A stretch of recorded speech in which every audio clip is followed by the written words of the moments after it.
Hello, you beautiful bastards, and welcome to my so-called show. After the disastrous Quantum of Solace, the naysayers of the casting of Daniel Craig as 007 started to come across credible, and to make things worse, MGM kinda had some financial problems, which thankfully got resolved quickly. And in January 2011, production went ahead for the next Bond adventure. But could it redeem the franchise after whatever the fuck this was? Yeah! Well, sultry target practice babed and gay Anton Chigurh like gentlemen, this is Skyfall. Released in October 2012, Skyfall sees Bond and Moneypenny, played by Daniel Craig and infected slaying babe Naomi Harris, chase down a suspect who's stolen a list of undercover NATO agents. But during a tussle between Bond and the suspect, Moneypenny tries to take down their suspect only to accidentally do this. Take the bloody shot!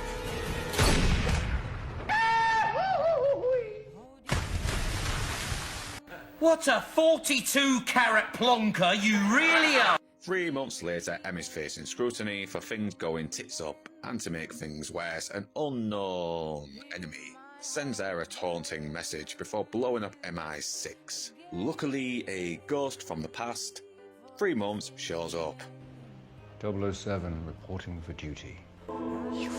Sadly, Bond has spent the last 3 months drinking, shagging, and playing, trying not to get stung to death by crap CGI scorpions, followed by more drinking and shagging. Not only is he out of shape, but his aim is only slightly less worse than a Trump assassin or Dick Cheney on a hunting trip.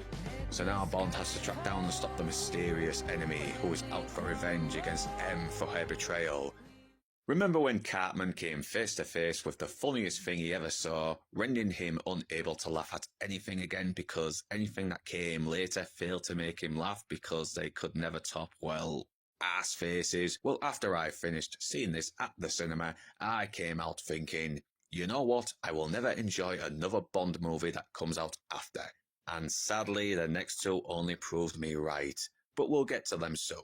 Right now, what works about Skyfall and what doesn't? Daniel Craig manages to improve on his flat performance in Quantum, while giving us a Bond that has actually evolved from the reckless killer in Casino Royale, while even bringing back some of the Bondisms he was lacking in the last two, like this scene at the beginning. And despite his more darker take on the character, he does have a gift for deadpan humour, like the scene where he's trying to aim his gun despite the fact his injury and months of pills and booze have ravaged his body, and then just gives up and shoots all over out of frustration.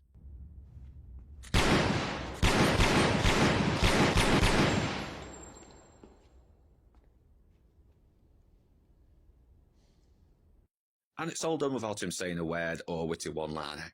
Not only is it funny, but it also makes you worry if he's up to the task or not. He's not at his best, and has to take on enemies more capable and dangerous. And anytime Bond is vulnerable and out of his depth, I'm all for it. And even though we're seeing a version of Bond whose job has started to take its toll on him, it never makes him useless. He still has his wits, his instincts, and he adapts. And he can also kick some ass.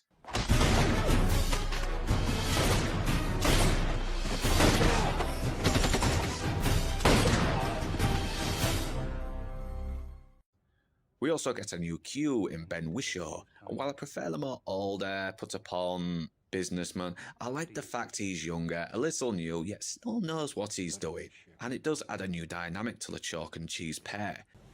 007. I'm your new quartermaster. You must be joking. Why, because I'm not wearing a lab coat? Because you still have spots. I'll hazard I can do more damage on my laptop sitting in my pyjamas before my first cup of Earle Grey than you can do in a year in the field. Also, Ben Whishaw really sells the role. He's not a very tough guy, but he's competent, professional, and actually endearing. Naomi Harris does a great job as the new Moneypenny. She's tough, bubbly, charming, and her and Craig are actually pretty fucking adorable together, especially with dialogue like this.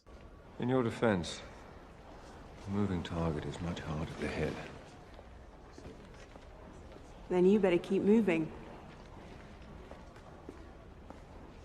And even though she gets out in the field more, the movie does play on the fact that her being out in the field may not be the right fit for her. But it doesn't make her out to be an idiot. In fact, it makes her a bit more relatable. And she does occasionally save Bond's life.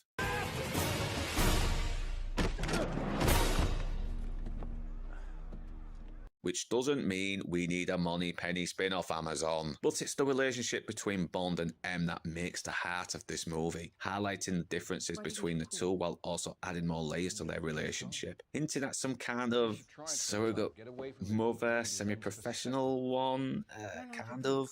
And just like Craig with Harrison was sure, the dialogue is strong, there's no bullshit between them.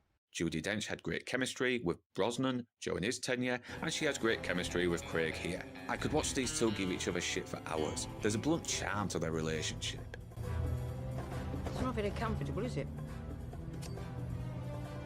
Are you going to complain the whole way? Oh, go on then, eject me. See if I can. Yes, the movie recycles the whole M having a personal stake in the mission that involves someone who wants revenge against her from the world is not enough, but it does explore more into how even the right decisions you choose for the greater good can still lead to drastic consequences. Say my name? Say it. My real name. I know you remember it. Your name is on the memorial wall of the very building you attacked. I will have it struck off. Soon, your past will be as non-existent as your future.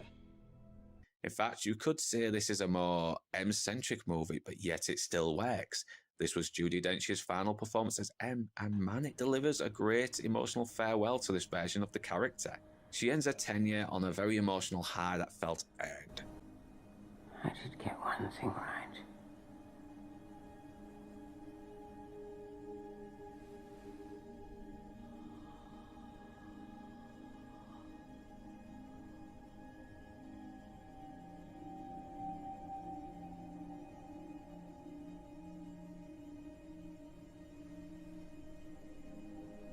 Sam Mendes surprisingly pulls it off as the director, and before you start having a go, I think he's a talented director who is responsible for one of my favourite movie moments in a really underrated film that also has Daniel Craig in one of his more underrated performances. But he was also the guy who made his name with a film like this. Where it's a minute away from snowing. And there's this electricity in the air. You can almost hear it. Right? The fuck is he talking about? Thankfully, there's none of that here, and Mendes does a great job with the brooding visuals, epic landscapes, and harsh shadows that he always seems to pull off.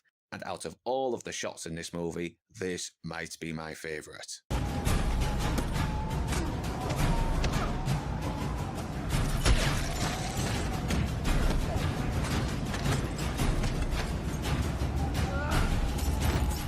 And yeah, he does a pretty good job with the action. There's none of the shaking of the cam we saw in Quantum, with awesome stunts and an awesome final climax at Bond's old home, with M going full on MacGyver, crossed with Kevin McAllister, and wait for it, the Aston Martin from Goldfinger, included with gadgets, helping Bond take down some scumbags.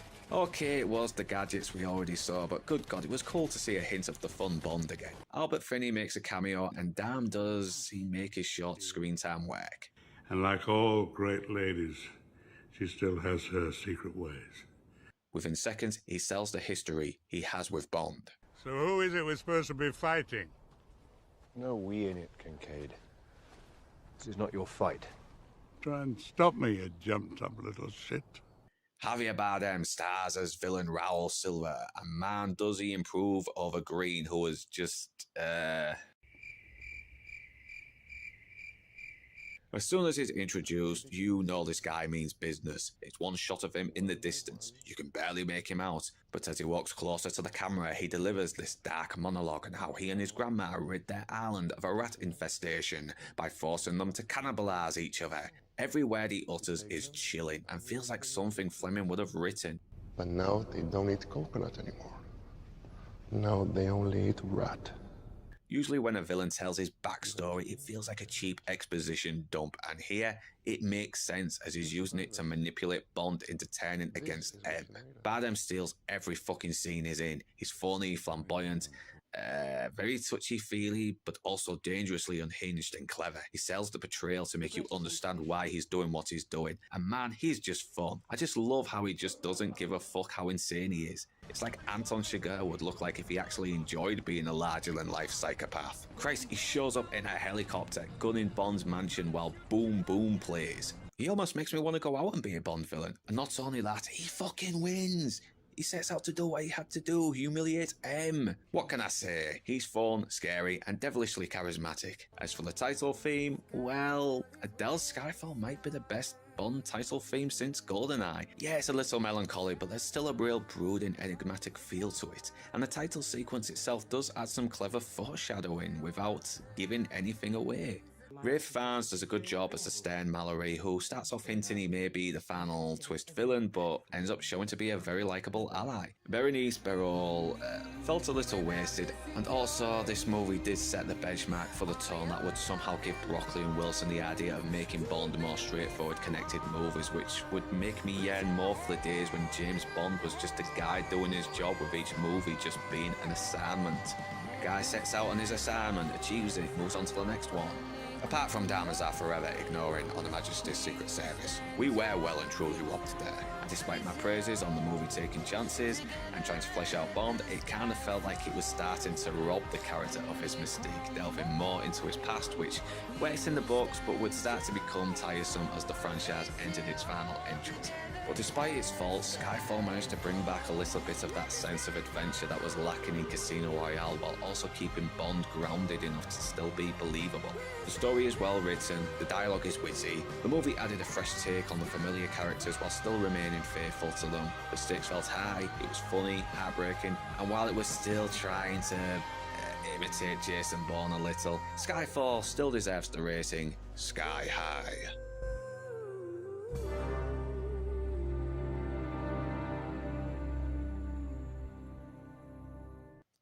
And that was Skyfall. Next up, Spectre.